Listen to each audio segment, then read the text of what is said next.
আমাদের মধ্যে কতজন মানুষ আসলে এই ব্যাপারটা নিয়ে চিন্তা করেছেন যে আমাদের জীবনের উদ্দেশ্যটা কি?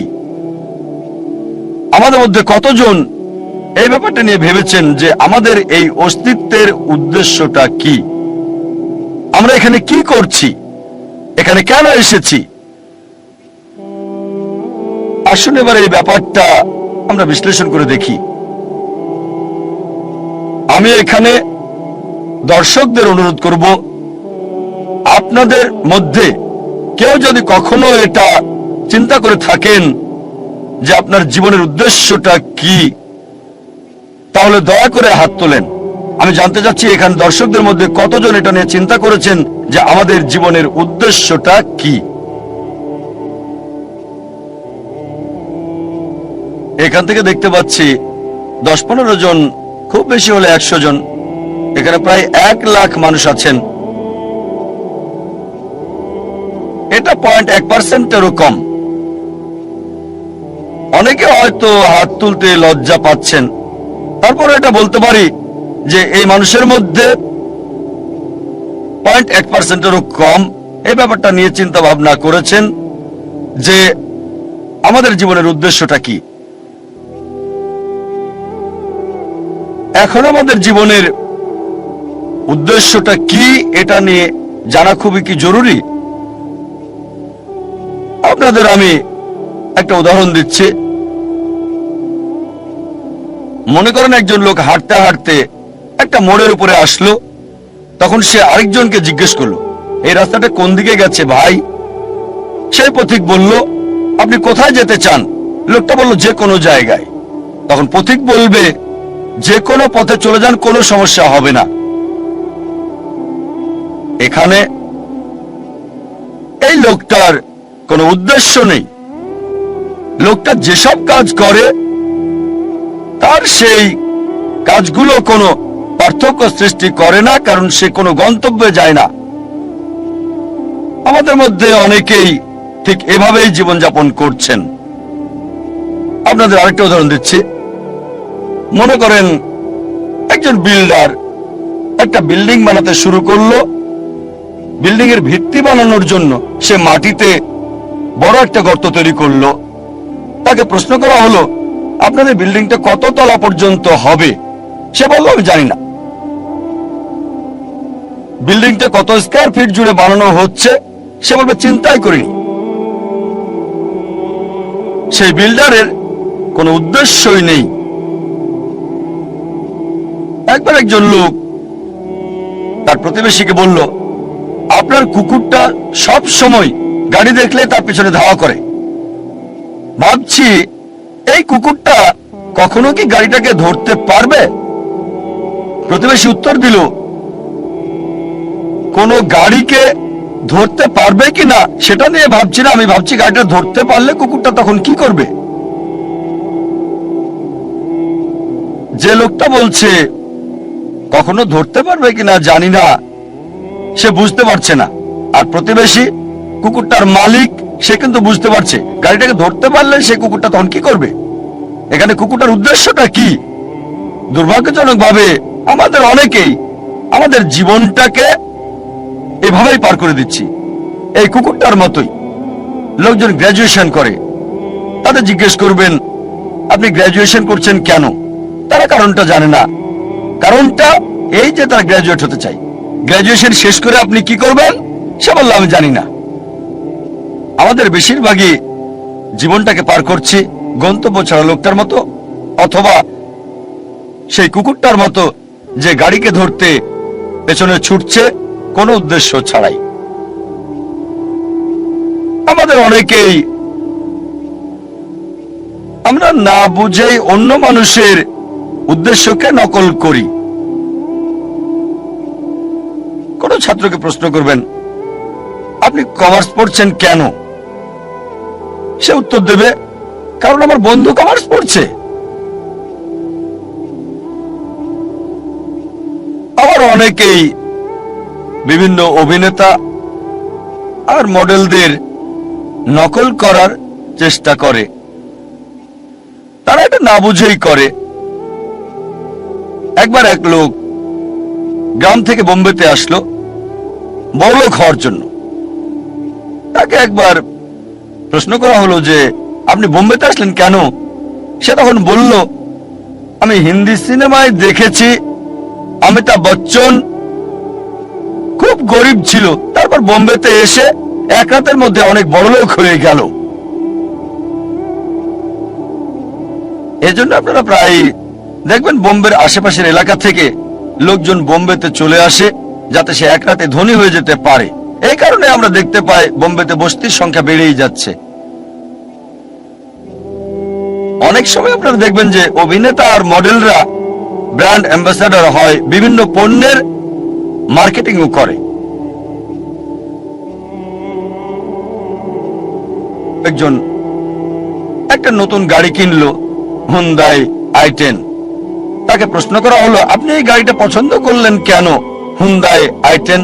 সে বলল, আমার প্রিয় অভিনেতা শাহরুখ খান, তার একটা হুন্ডাই i10 আছে। আমি জানি না যে শাহরুখ খান ওই অ্যাড ছাড়া আর কখনো হুন্ডাই i10 বসেছেন কি না। তিনি হয়তো চালান মার্সিডিজ অথবা BMW অথবা এরকম কিছু। আমার সন্দেহ তার i10 আছে কিনা।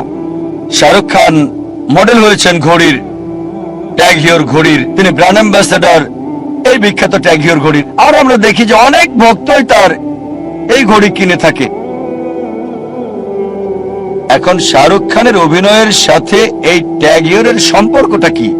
এই ট্যাগ হিওর ঘড়িটা কি তার অভিনয়ের ক্ষেত্রে কোনো সাহায্য করে যাচ্ছে? আমার তো মনে হয় শাহরুখ খান বিখ্যাত হওয়ার পরে এই ট্যাগ হিওর ঘড়ি পরেছেন। এরকম বিভিন্ন উপায়ে মিডিয়ায় পণ্যের মার্কেটিং করা হয়, আর দুর্ভাগ্যজনকভাবে আমরা অন্য মানুষকে নকল করার চেষ্টা করি, বেশিরভাগ সময় কিছু না বুঝেই। মনে করেন একজন ধনী লোক একটা টেক্সটাইল মিল কিনলো। প্রশ্ন করা হলো, আপনি এই টেক্সটাইল মিল কিনলেন কেন? সেই লোক বলল যে আমি খোঁজ খবর নিয়ে জানতে পেরেছি টেক্সটাইল ব্যবসায় অনেক বেশি লাভ করা যায়। তারপর জিজ্ঞেস করা হলো, আপনার কাছে কি কোনো ভালো রিপোর্ট আছে?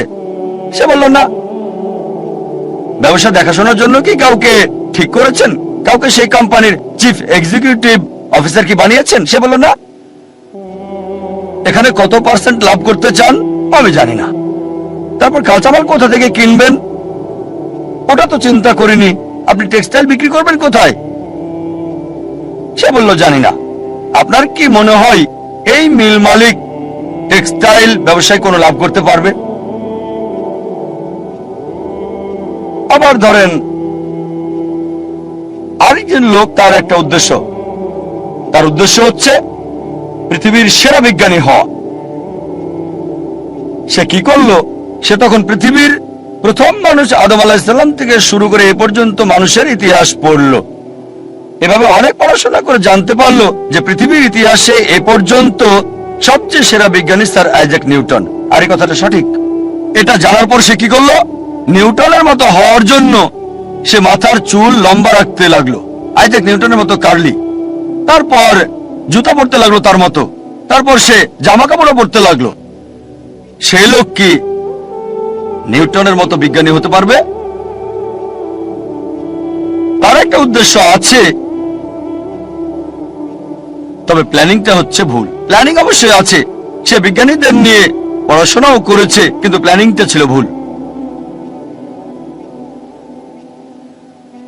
এবার মূল প্রশ্নে আসি যে আমাদের জীবনের মূল উদ্দেশ্যটা কি? পৃথিবীতে আমাদের এই অস্তিত্বের উদ্দেশ্যটা কি? আপনাদের কি মনে হয় কে এই প্রশ্নের সঠিক উত্তরটা দিতে পারবেন যে পৃথিবীতে আমাদের জীবনের উদ্দেশ্যটা কি? কে? ডাক্তার জাকির নায়েক পারবেন? অবশ্যই এর উত্তর হবে না। তাহলে কি বিজ্ঞানীরা এই প্রশ্নের উত্তর দিতে পারবেন? এবার উত্তর না। তাহলে কি দার্শনিকরা এর উত্তর দিতে পারবেন? তারাও পারবেন না। এই প্রশ্নের সবচেয়ে সেরা উত্তর যে আমাদের জীবনের উদ্দেশ্যটা কি, এর উত্তর দিতে পারবেন আমাদের স্রষ্টা সর্বশক্তিমান আল্লাহ সুবহানাহু ওয়া তাআলা। আমার লেকচারের শুরুতে পবিত্র কোরআনের একটা আয়াত বলেছিলাম, সূরা জারিয়াত অধ্যায় 51 আয়াত 5 ও 6।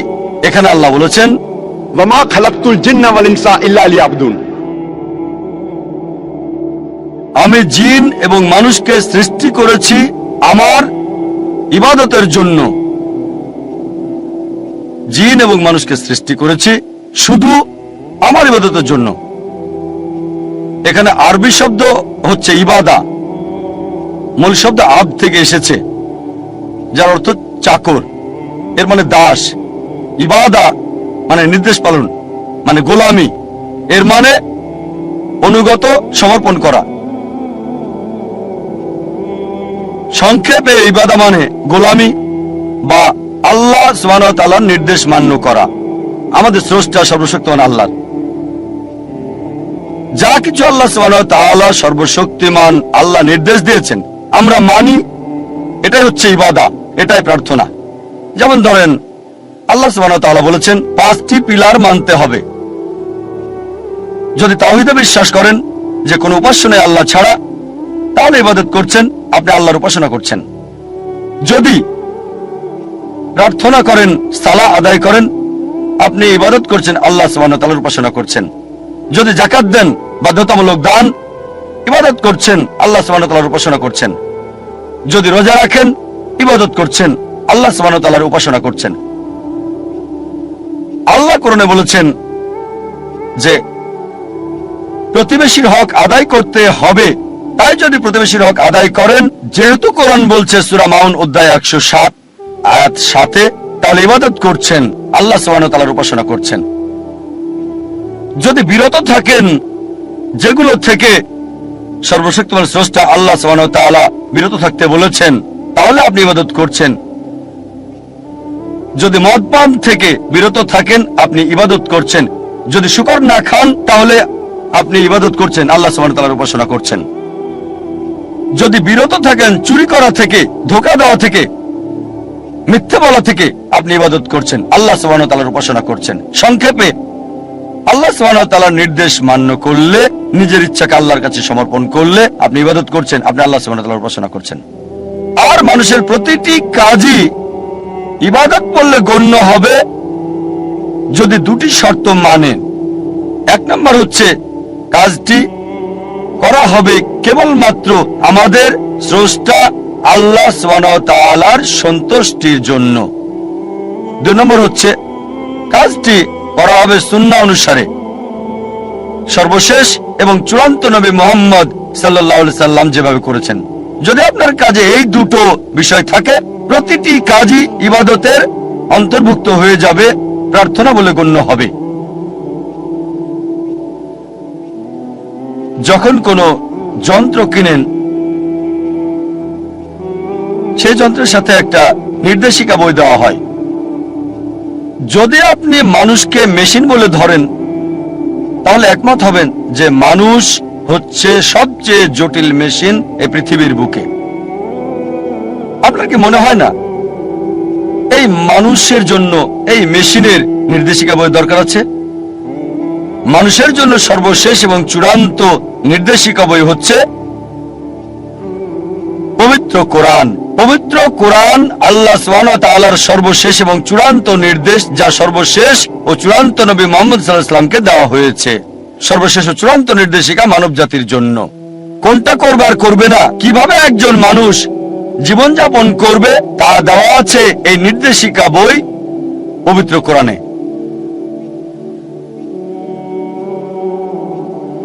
অনেকে আমাকে প্রশ্ন করে, কেন সর্বশক্তিমান আল্লাহ ইবাদত চান আমাদের? আমাদের ইবাদত কি তার প্রয়োজন? কেন চান আমরা তার প্রশংসা করি? আল্লাহু আকবার, আল্লাহ মহান, সর্বশক্তিমান, আল্লাহ কি প্রশংসার প্রয়োজন? আল্লাহ উত্তর দিচ্ছেন পবিত্র কোরআনে সূরা ফাতির অধ্যায় 35 আয়াত 15, হে মানুষ, তোমরাই আল্লাহর মুখাপেক্ষী, আর আল্লাহ সকল অভাব মুক্ত, সকল প্রশংসা তার।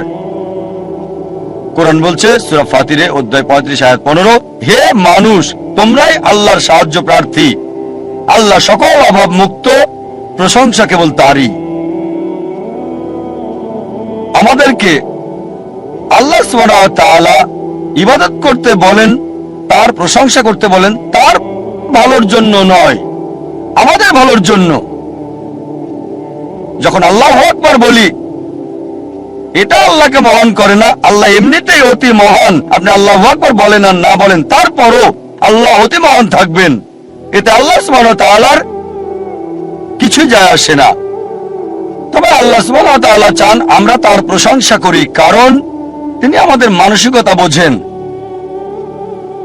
আমরা মানুষরা যখন কারো প্রশংসা করি, যখন মহান বা বিখ্যাত কাউকে চিনি, আমরা সাধারণত তার কথায় মেনে চলি। যেমন ধরেন, আপনার মার হার্ট অ্যাটাক হয়েছে, আপনার কাছে একটা অপশন, একজন সাধারণ মানুষ এসে আপনাকে উপদেশ দিচ্ছে, আপনি কি তার উপদেশ মানবেন নাকি পৃথিবীর সবচেয়ে বড় হার্ট স্পেশালিস্টের উপদেশ আপনি মানবেন? সেই লোকটি আপনাকে ফ্রি উপদেশ দিচ্ছে, আপনি কার উপদেশ নেবেন? হার্ট অ্যাটাক হয়েছে আপনার মায়ের জন্য, পৃথিবীর বিখ্যাত হার্ট স্পেশালিস্টের উপদেশ নাকি সাধারণ লোকের? এটা স্বাভাবিক, কারণ জানেন হার্ট স্পেশালিস্ট বিখ্যাত, লোকজন তার প্রশংসা করে, আপনি তার উপদেশই মানতে চাইবেন। একইভাবে আল্লাহ সুবহানাহু ওয়া তাআলা আমাদের প্রশংসা চান, তিনি মহান, আল্লাহ অতি মহান, আল্লাহ সবকিছু জানেন, আল্লাহ মহাজ্ঞানী। তাই যখন আমরা বলি যে তিনি হচ্ছেন মহাজ্ঞানী, আর যখন তিনি আমাদেরকে উপদেশ দেন, আমরা অনুসরণ করতে চাই। যদি না মানেন তিনি মহাজ্ঞানী, মহাপ্রজ্ঞাশীল, তাহলে তার উপদেশ মানার সম্ভাবনা কম। তাই আল্লাহ সুবহানাহু ওয়া তাআলা আমাদের ইবাদত চান, প্রশংসা চান, তার উপকারের জন্য নয়, এটা আমাদের উপকারের জন্য। আল্লাহ বলেন সূরা ফাতির অধ্যায় 35 আয়াত 15, হে মানুষ, তোমাদেরই আল্লাহর সাহায্য দরকার, আর আল্লাহ কারো মুখাপেক্ষী নন, সকল প্রশংসা তারই।